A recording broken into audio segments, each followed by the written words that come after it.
Rüstem Kari. Aman. Bugün Xudo xol görmüyor turibman. Ya aytavering. Yine bu Safar yetimni doğulan günü bugün. Yo'q, ana Ava. ichki qatilimi? Hava, yine Safar yetimden yine bu traktörünü pazarga edip opar yatırman. Ava. Şuna bir marek açış gerek, marek. İbi, nami? Marek. Tavallud marek. Yetim koy yetim. İbi, yaxshi.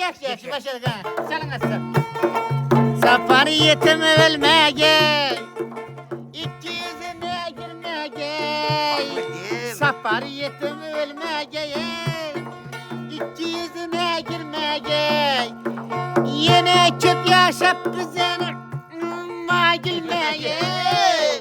Yine çöp yaşap bizene bize gülmeye. Safar yetim ölmege. Safar yetim, Safar çakmış oldu mu be? Mübarek. Rahmet. Sağ olun.